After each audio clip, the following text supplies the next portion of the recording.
অবশ্যই এই সরকার ব্যর্থ সরকার। আমি বলবো স্বরাষ্ট্রমন্ত্রীর পদত্যাগ করা দরকার। নির্লজ্জ স্বরাষ্ট্রমন্ত্রী আমার দৃষ্টিতে ওনার ওনার ইমিডিয়েটলি পদত্যাগ করা দরকার। আমাদের দেশের এত যন্ত্র এগুলা কোনো কাজ করে নাই। ওসমান হাদির খুনিরা পালিয়ে গেছে দেশ থেকে, এটা কিভাবে সম্ভব? আমরা হাদিকে পাবো? হাদির মতো একটা হাদি আমরা তৈরি করতে পারবো না বাংলাদেশের।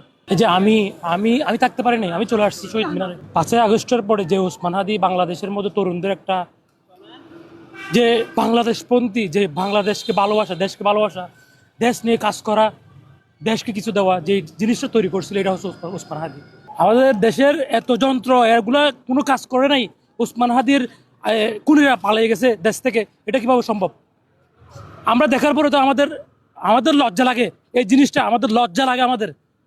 আমরা জাতি হিসাবে, আমরা যে বাংলাদেশের নাগরিক হিসাবে আমাদের লজ্জা লাগে। এটা কেমনে গেল? এটা প্রশাসনগুলো কথাই আমরা হাদিকে পাবো? হাদির মতো একটা হাদি আমরা তৈরি করতে পারবো না বাংলাদেশের। হাদিকে আমরা কোথায় পাবো? হাদি তো চলে গেছে না ফেরার দেশে। মানে আমি নিজেকে স্থির রাখতে পারতেছি না, আমার শরীর কাঁপতেছে। আপনারা দেখতেছেন এই যে আমাদের দেশে নির্বাচনে একটা আমেজ চলতেছে। এই নির্বাচনে আমেজের মধ্যে এত বড় একটা ঘটনা, প্রশাসন কিছুই করতে পারলো না।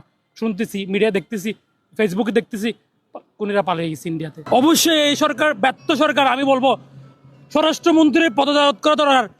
নির্লজ্জ স্বরাষ্ট্রমন্ত্রী আমার দৃষ্টিতে ওনার ওনার ইমিডিয়েটলি পদত্যাগ করা দরকার। হাদিকে গুলি করার পরে অনেক ঘটনা আছে, 2 ঘন্টা, 3 ঘন্টা, 5 ঘন্টা, 24 ঘন্টার মধ্যে অ্যারেস্ট করতে পারছে। এদেরকে আয়না তাড়ানোর কেন হাদিকে গুলি করার পরে কেন আনতে পারে নাই? এটা অবশ্যই এই সরকারের ব্যর্থতা, স্বরাষ্ট্রমন্ত্রীর ব্যর্থতা। আমরা 5ই আগস্টের পরে তরুণদের বাংলাদেশ, তরুণদের নেতৃত্ব সব জায়গায়, তরুণদের একদম ছায়া সব জায়গায়। সেই হাদিও তরুণ ধরতে গেলে গুলি করছে, ঠিক আছে, গুলি করার পরে আমাদের প্রশাসন কোথায় গেছে? এটা তো ইয়া না, মায়ানমার না, এটা তো চাঁদের দেশ না। আমাদের প্রশাসন সক্রিয় প্রশাসন, এরা কেন অ্যারেস্ট করতে পারে নাই?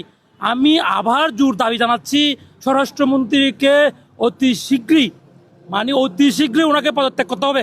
আমরা সবাই রাজপথে নামবো ওনাকে পদত্যাগ করার জন্য।